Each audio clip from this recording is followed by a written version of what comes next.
Hi, I'm Pablo, and this is Sidless. In today's video, we're going to get into a topic that I've been wanting to get to for a while. And I didn't know when was a good time to introduce this subject, but the year 2020 has been a very trying year to say the least. It's been a lot of world events that have affected a lot of us on a very personal level, and the emotional toll it's taken on humanity as a whole has been very evident. And it would be an understatement to say that the world is more stressed out than it's ever been, or at least pretty close. And I feel like now is the time to introduce this technique that is definitely beneficial, and I feel like more people should know about it. And the reason I feel like that is it's a technique that I have been using personally for almost 2 years now. I discovered it after the tail end of a divorce, and I was at a very low level in my life where I was kind of at my wits' end about what to do with my emotional health. Now, the name of this technique is called the Emotional Freedom Technique, also known as tapping. And just what it sounds like, it is literally a form of meditation that requires people to focus in on a very specific issue while they tap on certain points on their body. So I'm just going to go ahead and start giving you the basics. So the reason this works is it takes Western psychology, mixes it with Eastern medicine, and combines it into one technique. So what happens is these points that you tap on your body are called Meridian Points. And if you've ever studied any kind of holistic medicine, you might have heard of acupuncture, where people stick those needles in the body. The whole idea behind acupuncture is, according to Chinese philosophy, and the people that developed that technique, was that there's energy flowing through the body. All right, they called it chi. Other cultures called it prana. There's different names for it. But in modern times, a more accurate analogy would be electricity. All right, we now know in modern days that electricity flows through the body. Your brain operates off electricity. There are nerves that go through your body and control different parts of your muscles or your organs, and they're pretty much responsible for just operating the entire body. And meridian points are the energy centers on the body. All right, they've actually done studies and looked at the meridian points that these acupuncturists have pinpointed, and they found out there's actually nerve bundles in these specific spots. So there's concentrations of nerves on your meridian points, all right, that when you tap on certain meridian points, it is associated with a different part of the body. One meridian point is responsible for the liver, another meridian point is responsible for your heart, so on and so forth.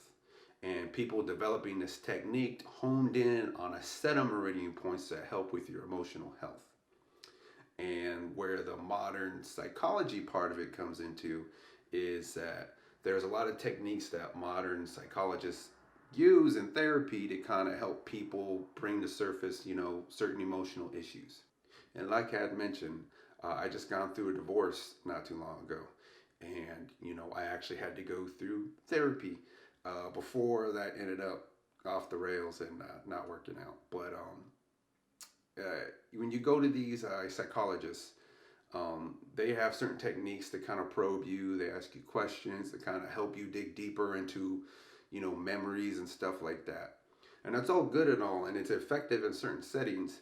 But, when you look at the statistics of like how effective, these techniques are, they're good for identifying problems, but they're not very good at actually fixing them.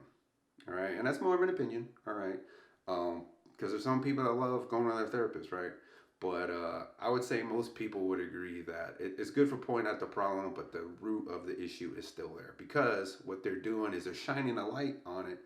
But most issues have to do with your emotions. It's not being addressed. An analogy would be like taking your car to a shop and then having the mechanic tell you, hey, I know what the problem is. Your spark plugs are bad. All right. But then him sending you on your way, telling you, all right, I hope you feel better. Hope your car drives better now that you know it's the spark plugs. It's like, okay, well, he didn't swap them. It's still, the issue's still there. You know what the issue is now, but like the issue is still there. If that makes any sense.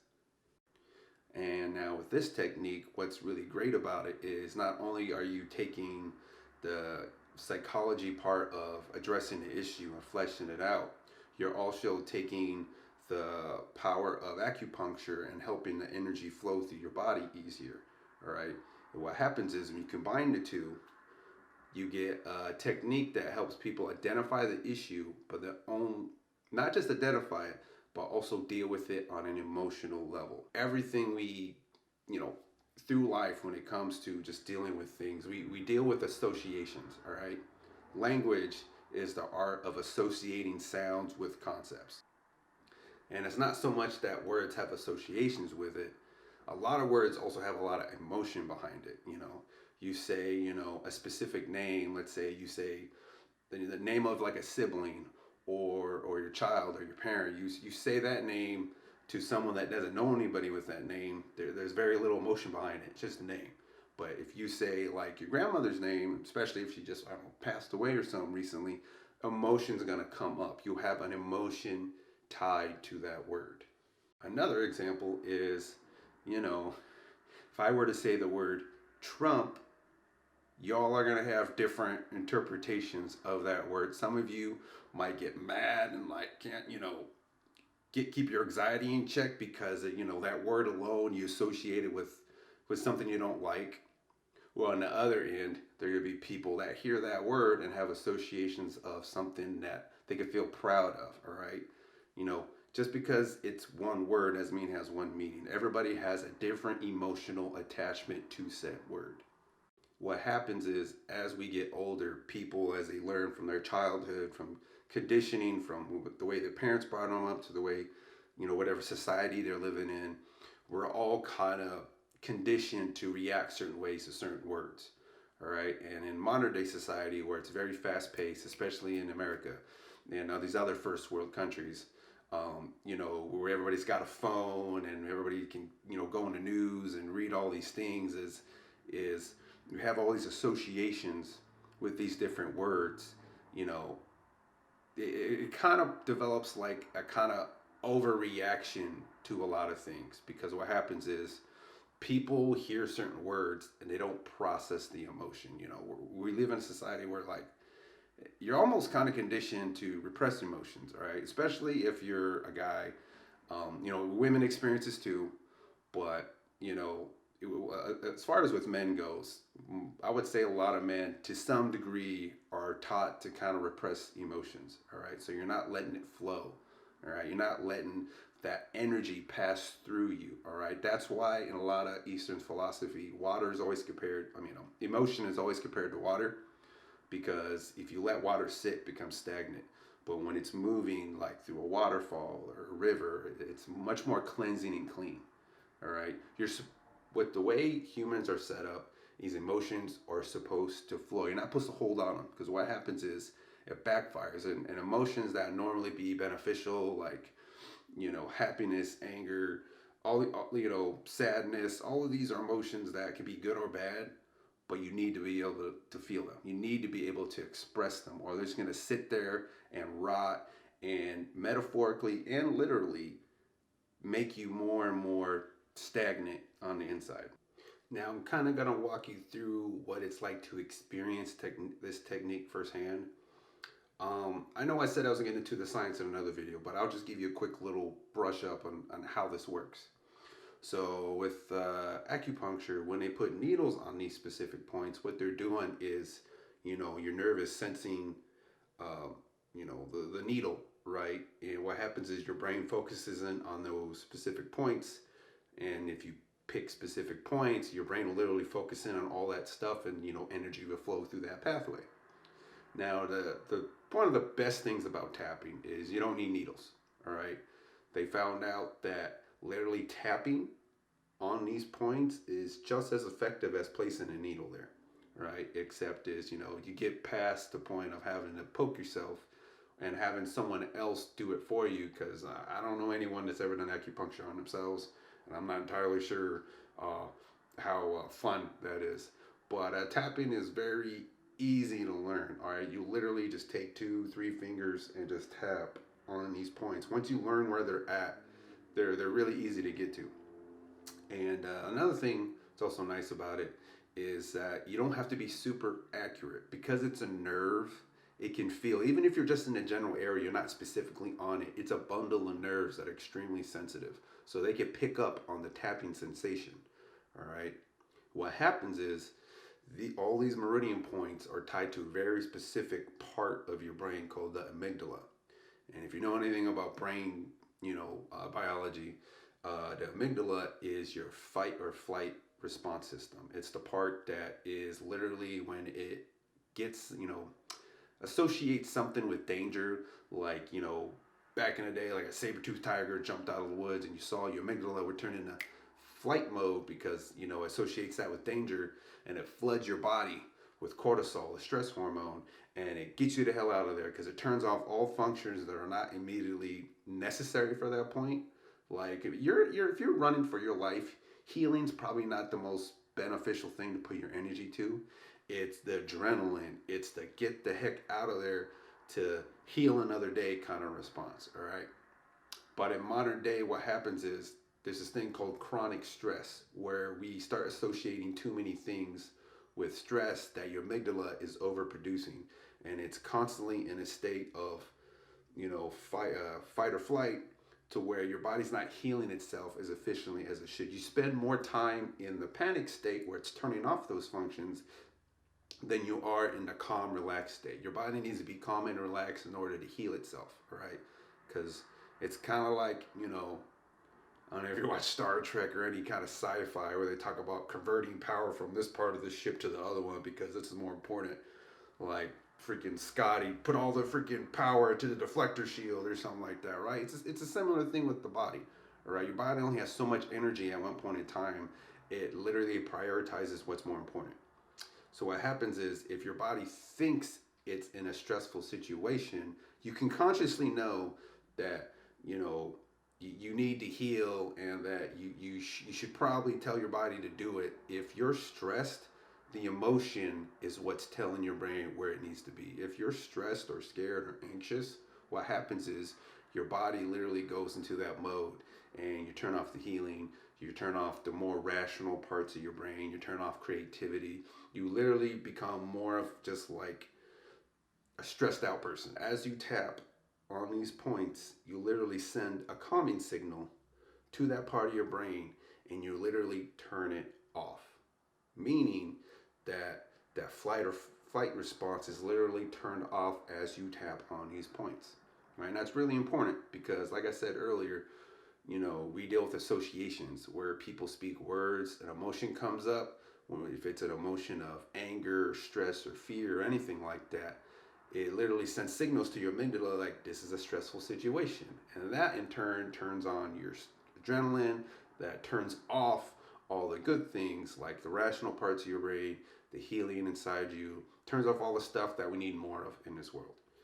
And, so what happens, being able to literally just tap on certain points of your body and send that signal to your brain is a very powerful technique because you're literally almost hacking your body in a sense. If that wasn't good enough, adding these psychological techniques like these therapist induced techniques of stating what your problem is, because anybody that's kind of been in the new age scene or studied the law of attraction or read The Secret, a lot of the philosophy behind a lot of that stuff is block out the negative, only focus on the positive, right?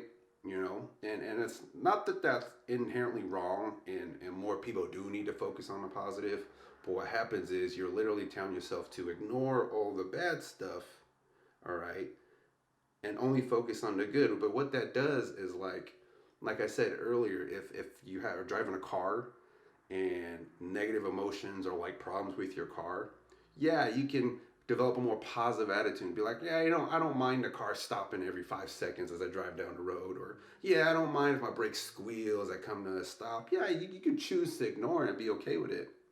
But at the end of the day, your car is still not as efficient as it should be. It's not as safe as it should be either. If you're looking at how many people use the law of attractive effectively, it's very low. I mean, yeah, you get some great examples of people, using that technique and then changing the world, and becoming a celebrity or becoming a CEO of a company and doing all these great things. But those people are a very small percentage, and the majority of people are never able to produce the results that you see on a lot of these freaking you know seminars and stuff like that, or books or whatever. It's people kind of feel like the law of attraction is a cop out because most people can't do it. But I would argue is the real issue is that you need to do a lot of maintenance in here before you can use that technique effectively.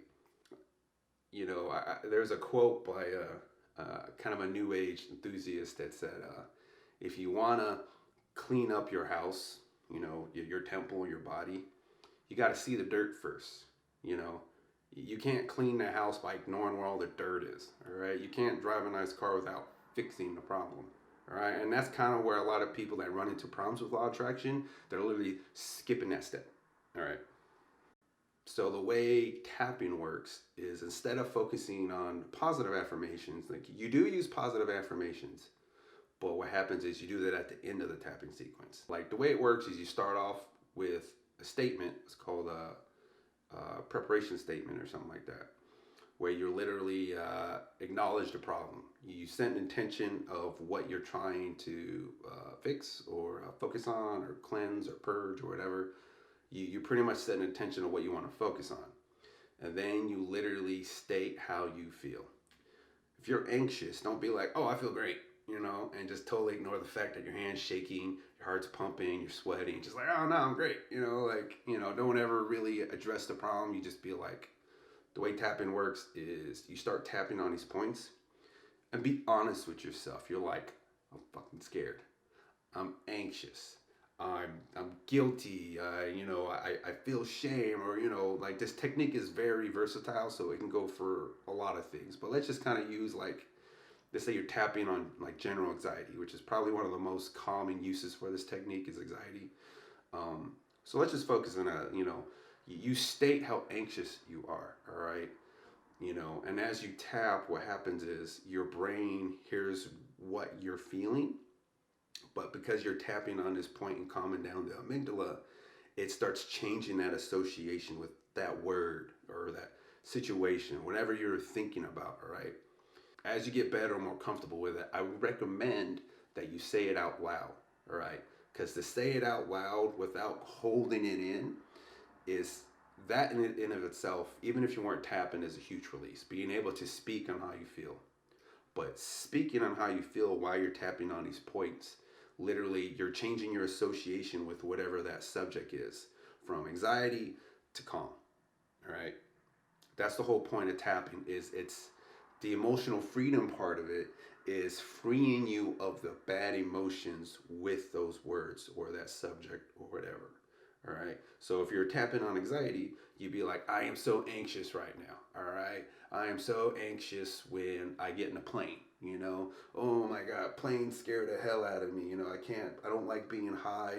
I'm afraid the plane's gonna crash. You just go through and speak on it, go through all the points until like you've kind of reached a level of calm. All right. And what tapping does, it's you're not like people that study like law of attraction stuff are really kind of angst of like speaking on anything negative. But like the whole reason why they say that is because the people that try to use that technique understand that those words are associated with things. They don't want you feeling that, raise your vibration and all that, right? But what you're doing is you're taking the power or the negative power out of those words. So even if you do say it, if you're tapping on it long enough, those words no longer have any negative effect on you. All right. And they no longer lower your vibration. Okay. And then once you've gone through all the negative statements, what happens is you get to the positive affirmations, the part that, a lot of law of attraction enthusiasts tell you to focus on. Right. And even then, a lot of people don't realize this.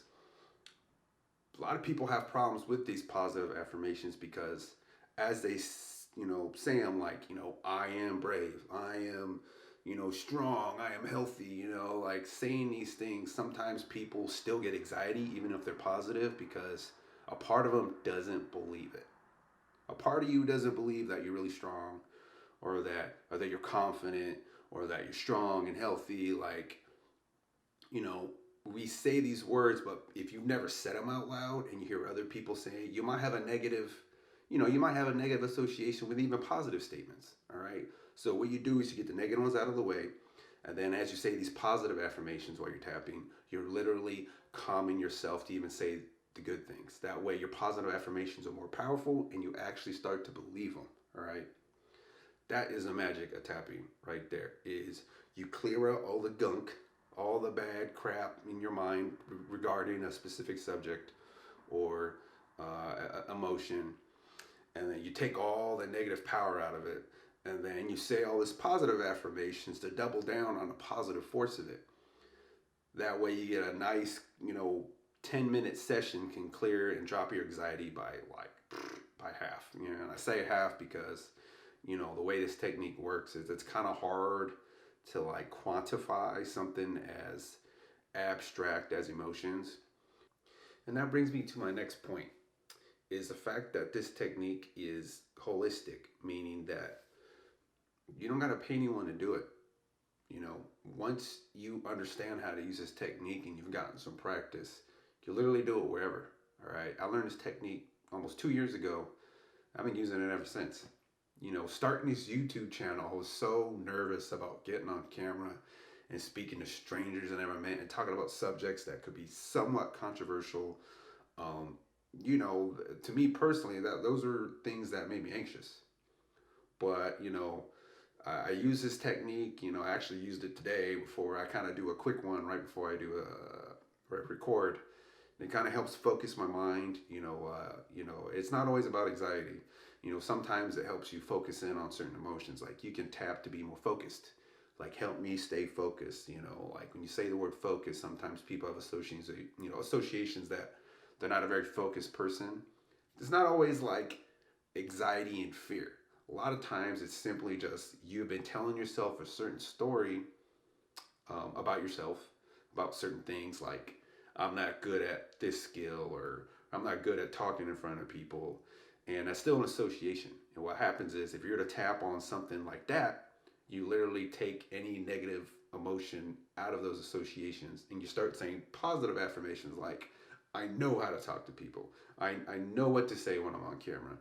And, when you're saying it while you're tapping, even if you don't believe it before you tapped, as you're tapping on it, it makes it so much easier to believe it, makes it so much easier to follow through those positive affirmations. It literally is like I guess an accelerator on positive affirmations.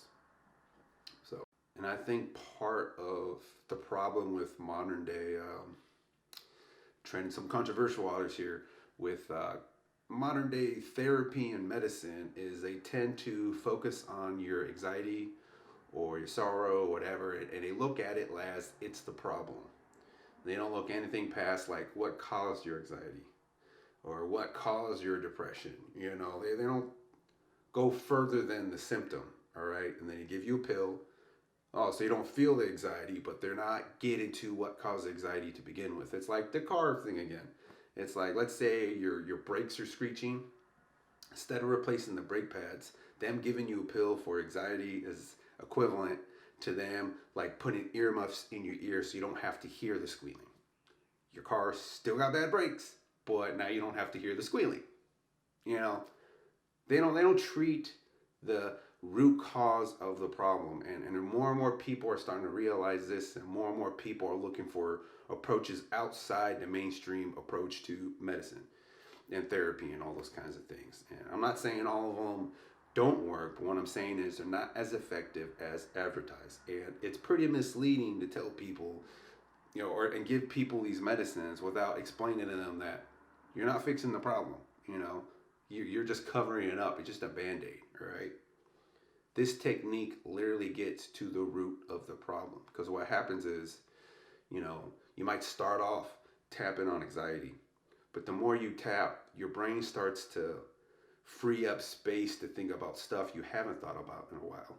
People that tap long term start to bring up repressed memories. They start to bring up repressed emotions. All right. When I was tapping originally, it was to help me get through a divorce. All right. And I started thinking about situations I was in with my ex where, I got really angry or really upset. And as I was tapping and thinking about those situations, I was able to pull my own anger and anxiety out of the way, really look at what was going on. I was able to see it more from her perspective. I was able to see it more from an outside third party perspective. Like, wow, I was in that particular situation. Yeah, that was totally my fault. My emotion totally blinded me. Wasn't able to see what she was trying to point out to me. And then the more and more I tapped, the more I realized, the stuff that's supposed to happen in therapy, where they kind of unravel your actions and be like, oh, you act like this because when you're a child, your dad didn't say he loved you or didn't hug you or something, and now you're overcompensating now with this kind of behavior. You can kind of do that with tapping. And a more advanced way of using tapping is once you kind of learn to get control of your present emotions. If you want to go deeper, you can literally tap on problems you're having now and start to go deeper and figure out that I act this way in this situation because of something that happened to me when I was younger, and you can think about that. And then the further you go back to the root cause of the problem, because a lot of problems we have now are problems that happened a long time ago, that because we didn't deal with that problem, we didn't let the emotions from that situation flow, we've been holding on to it our whole life, and it's literally been making it harder to deal with situations that are happening now. So when you get good and with this technique and you start practicing it more and you go deeper into your own self, it's really empowering to be able to pull this stuff out yourself instead of sitting across the way from someone with a clipboard, getting in all your personal business, right? And I think that's a lot of reasons why therapy can be kind of tricky, because some people don't like sharing that kind of stuff. It was kind of difficult for me when I first did it. And even then, I was kind of doing more of the self-diagnosis on the spot. When I was in that scenario, in those rooms, and I'm laying on the bed or whatever, and I'm talking about it, it was easy to like speak on it, but there's still a level of comfortability sharing so much intimate details with a stranger, even when you're paying a stranger a lot of money. But with this technique, you're not paying anybody. You don't have to talk to anyone else if you don't want to. I would recommend that if you really want to get good at it, there are EFT practitioners, that you can find online. There's YouTube channels outside my own that talk about this. And there's actually a website called The Tapping Solution, which is where I first got introduced to it. This website is owned by a family. It's a family-owned business that they've developed a documentary on the technique almost over 10 years ago now, and really blew up its awareness to the general public. And now there's millions of people across the globe learning and practicing this technique. And I'll probably leave a link down in the description to the website and to their work. And they even got an app for it now that I got, and I've been using a lot recently with everything going on. And it helps a lot to have that guidance, because when I first started, it was good to like do it on my own and get that release and experiment with it and figure out what else I could use it for. But having someone that already knows what to say and allow you to focus on the feeling part as opposed to the thinking about what to say goes a long way. So I would definitely recommend, if you were to start, finding someone that can help guide you, And with that being said, I hope I got you excited enough to at least try this technique. And in my next video, what I'm going to do is actually walk you through an entire script, which is, preparation statement, going through the words, the points, where they're at, how to tap on them, all that stuff. And really dig into how to use this technique effectively. And probably get more into the science behind it. So with that, I'll leave you with this. Hope you enjoyed the video and have a good day.